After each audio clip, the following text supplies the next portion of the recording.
Good morning. How are you? Good. How are you? Been having an interesting thing with Zoom. I open up Zoom, Yeah. actual application, and I click start the meeting, and the button is not responsive. I need to navigate somewhere before that button actually lets me start the meeting. That's weird. Like log in or No. It's just like it's there, but I can't. Clicking it doesn't do anything. strange. And then I click somewhere else, like edit the meeting, come back, and the same button works. I see you shamelessly self-promoting yourself here. Shamelessly, I'm just starting these ads today on Facebook. Mm-hmm. So this is my latest effort to get people into the 5-day challenge for the interview simulator. I see. You're not. You're still like the diverse world of what the things you can do. Yes. You're crazy, man. Not giving up yet. Why would you say giving up? Like you said, No, I mean on sometimes you do something, it doesn't work, and there is a point where you just say, okay. Yeah. No, I know. That's what I've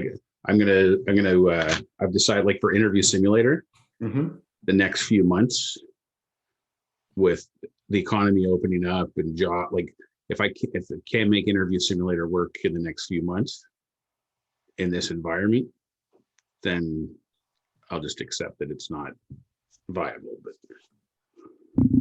Right. I'm hoping that I make it work. Well, either that or I'll have to pry you away from that project as we're making millions. Mm-hmm. Well, that too. If I start making millions doing something else, I'll happily send it off on its merry way. Okay. So yesterday morning was like just a cesspool of frustration. Yeah. It's just like, I don't. Then I said, okay, you know what? I need to step away from this, and just went for a walk with my wife, and then came home and decided, you know what, I'm not going to do shit. So I spent a whole hour just playing a game.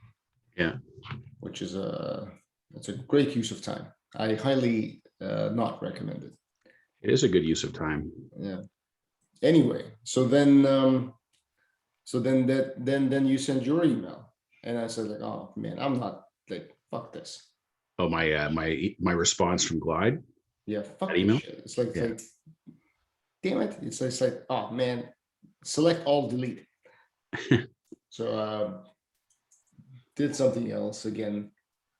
Then came back and said, well, this is inevitable. So why dick around and just not do anything? So I sat down and I recreated the app. It was actually much simpler in this particular case. So the work had two screens, because I have got two screens here. So I have the old app open on one screen, and the new one I was writing on the new one. But because I had all of the layout, so I didn't have to think about anything. So like separated here, text here, button here. Here's the text on the button, copy, paste. Yeah. It took maybe 2-3 hours. Wow. I mean, I still need to go through and check all of the nuances, because each, like, visibility of forms, zaps have not been set up. Set up for this app. Yeah. But it's all doable. But now it lives, like, I mean, we're gonna cancel the recording. I'll show you where we're at. But it was a good feeling. It's a shame. I was also blown away. How can a software? I wish. I felt like you needed some calming environment. See, if that particular location had stable internet connection, I see no reason why I'm sitting in this chair. Exactly. So yeah, and I don't understand why a company would make an enhancement which is supposed to make the product faster, more integrated, and then kind of forego the most important feature. Yeah. Well, the only thing I can conclude from that is, like, if you watch Miguel's interview with their CEO, their focus is on enterprises. enterprises. So within an enterprise, being able to buy things within the app It's not a big thing. is not a big feature. So I suspect that's why they've downgraded its priority and can live without it. In fact, it probably is a feature that flies in the face of what they're trying to do, because it allows people like us and Miguel and stuff to create things that isn't really their sweet spot that they're going for. Well, they know the customer base better than we do. So if this is, who are we to judge their priorities? If this, yeah. But it's very odd. But it does seem very odd, yeah. Yeah. So having said that, now that we're in Sheets, whatever you want. It's even beyond. It's beyond just the integration with Stripe as an example. Like, it's the whole notion that you can't write into those tables. Yeah. Like, regardless of whether you're taking payment or doing other things. No, I'm telling you right now, it's Amazon bookstore. You can expand it however you want. You can write formulas. You just copy, paste, copy whole sheet, paste it. So it's not a problem. Yeah. I've tried setting up a Zap yesterday, all of the features that you need to add a user to a table. Yeah. Pas problème. Nice. Yeah. In fact, some of the stuff that I've been doing previously, there. Oh, actually, that reminds me, because there was an extra step in a Zap where I took it from glide tables into Sheets, and then from Sheets to Active Campaign. I just realized I don't need that first step because it's already in Sheets. Right. So today I'm talking to my. Okay. How was your day? It was good. I was trying to remember what the hell did I do yesterday, but I had a call at 1 with Joanne to talk about. She has a bunch of data stuff that she needed me to help her with. So I'm working on that. It's just so funny. Like, she gets data from Hallmark. There's an item code. It's got like 4 numbers, then 3 letters or 2 letters, depending, and then 4 more numbers. Yep. But it's like the stereotypical poor quality data that all these companies have, because some of the rows there's a leading blank in front of the numbers, and then some of them, like, it's a 3 character letter sequence. Others is 2 digit. Like, it's just, there's so many inconsistencies in from one row to the next on how the data is organized. So you gotta clean it all up first before you could actually work with it. So it's just a reminder of just kind of the nightmare. Like, that's what we went through with Loblaws and Shoppers integration, right? Like, the way that both their systems handled UPCs or categorizations or anything was all over the place. So anyway, so I'm having some fun with that. And she also wants to do a custom segment in her course for customer service, because kind of the segment I have already done is kind of generic customer service. But she wants me to build one.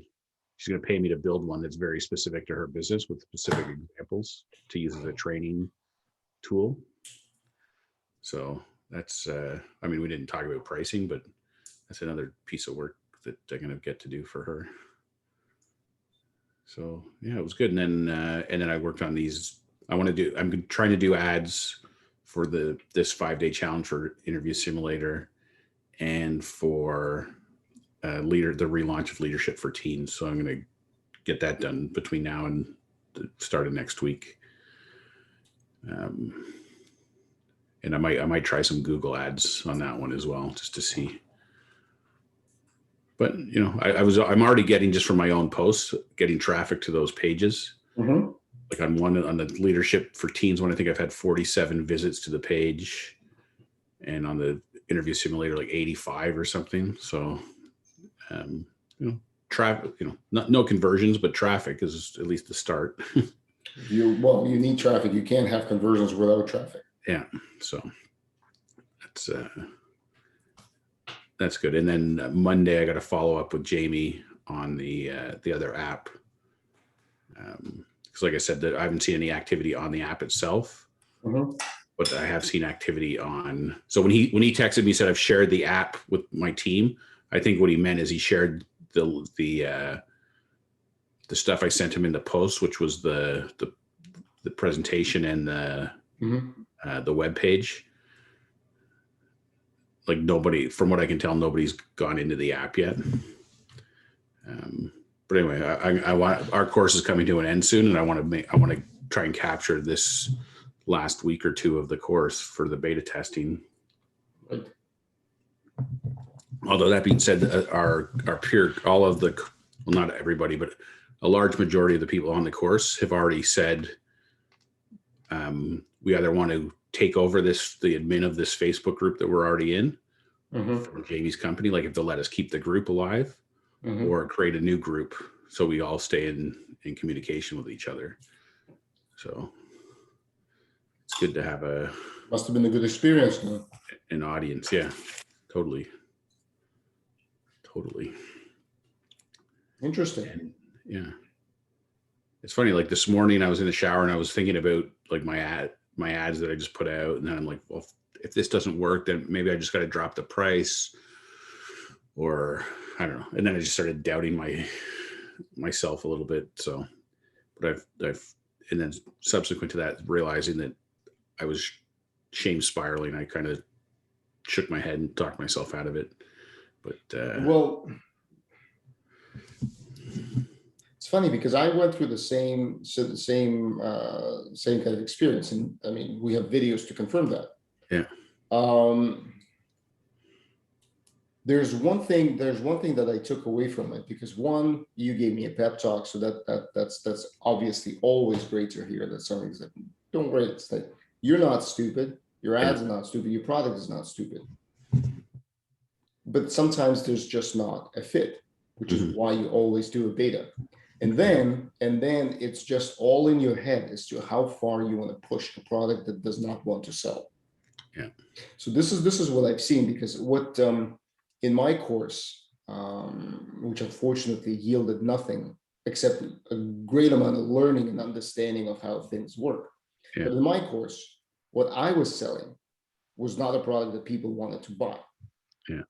And I've seen two other examples. The one lady was selling a project management course, which was very much akin to what I was doing. Yeah. It just had a slightly different angle and slightly different audience, but it was almost exactly the same as I was doing. Yeah. But it's not the cheese. Yeah. It's not the cheese that people are wanting to go after. But at the same time, there were multiple other people in that same course which had figured out what the cheese should be. And they not only have figured out the cheese, they also figured out the mice that would want this particular cheese. Yeah.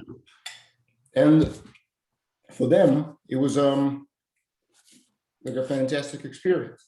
They made sales, they confirmed what they can do. It's all about that. So there is a lot to be said, even right now, what you and I are doing with this app, but we're not spending any money. Yeah. What we're doing with this app is we're beta testing and we're seeing. So in our heads, we see it as a great product. Plus, we showed it to a couple of people and they all said that it's like, yeah, that's a fantastic idea. Yeah. So we're full of ourselves, but we haven't seen the product market fit. Yeah. So here we are hyping ourselves up, patting ourselves on the back, but we actually haven't tried selling it. Yeah. So this is the point I'm trying to make is, as human beings, we get married to an idea and we believe that the idea is good. But there has to be a cut-off point where you look at it and say, look, this either needs to transform and come at it from a completely different angle, or this just has to die. Yeah. Because you can spend infinite amount of money banging your hand against the wall and actually waste time doing that. Yeah. And you'll get nowhere just because it's not that the idea is bad. It's just that people are not thinking about that idea the same way you are. Yeah. And you are masses, not like people who are exactly like yourself. Yeah. Yeah. That's the only thing I took away, because I was very down on that notion that, holy crap, I know that all of the nutritionists out there need this. They all need this. Yeah. I'm willing to drop the price. I'm willing to do I'm willing to do anything Yeah. because I know you need this. Yeah. But they don't think they need this. But they don't know. No, but they don't think they need this. And so, Yeah. Again, who was I saying? I was talking, I think, to my sister about the app that we're building, and I was just trying to say that, look, we're not trying to educate. We're just trying to give a tool to a project that's already on the way. Yeah. Because if we're going to try to educate, if we make this overly complicated, it's going to die on the vine. Yeah. It can be the greatest idea, but it'll die on, and there many have been great ideas that died on a vine. Yeah. So that's the only thing I took away. So when you and I spoke about what 2 weeks ago now, I made peace with the fact, like I've let go of the although solobusiness.ca still says that I'm focused on nutritionist, I'm just trying to find a product, and I'm going to rework this. Yeah. And now I have so many domains that I don't need. The profitable nutritionist in all shapes and form, profitable nutritionist in all shapes and forms. I should go to GoDaddy because you can sell them. Yeah. Well, such is life. Such is life. There may be a pivot or a turn of events, or I may talk to somebody. I wish I was as I don't like talking to people. Yeah. I really don't. It's not something that I enjoy. I'm good at it, but when I have to, so that's the only thing I take away from my experience, is that sometimes things just need to die so something else can grow. Yeah. Yeah. That's a good perspective. Cool. All right. All right. On with the show. On with this.